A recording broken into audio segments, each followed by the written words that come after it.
In Walt Whitman's poem, Leaves of Grass, there's a reference made to an ancient Greek word known as Eidolon.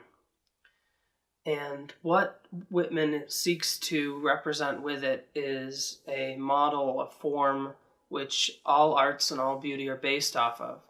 There are different Eidolons for different beautiful things. And I like to think of my Eidolon as my grandmother. She was the epitome of never giving up.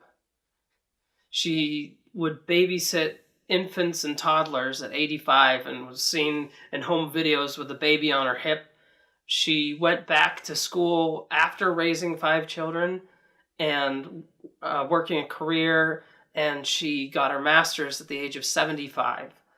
And when she lay dying at almost 101,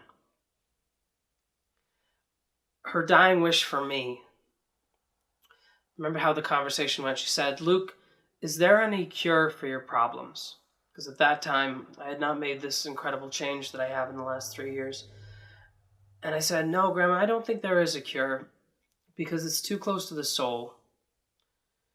And she says, "Is there anything that you can do about your problems?" Meaning my severe psychiatric diagnosis.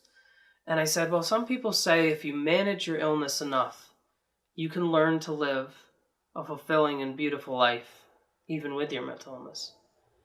And really, her last words to me were her final wish.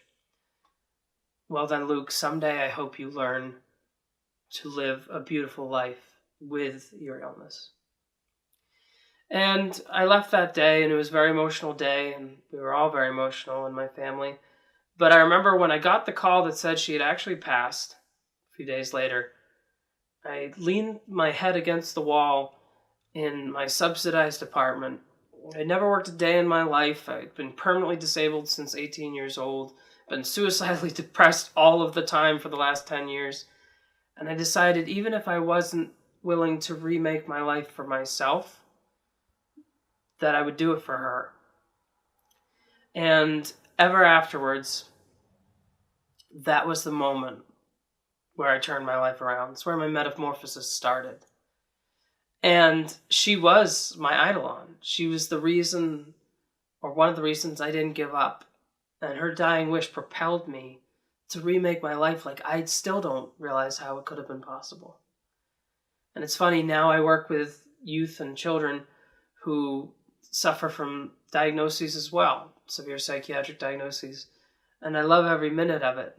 There was an interesting moment when one of them came to me and said, when they heard the story about Grandma and how I remade my life, they said, "Well, Luke, you're kind of for me what your grandmother was to you."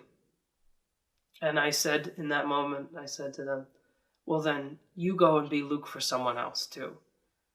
You go be someone's Eidolon."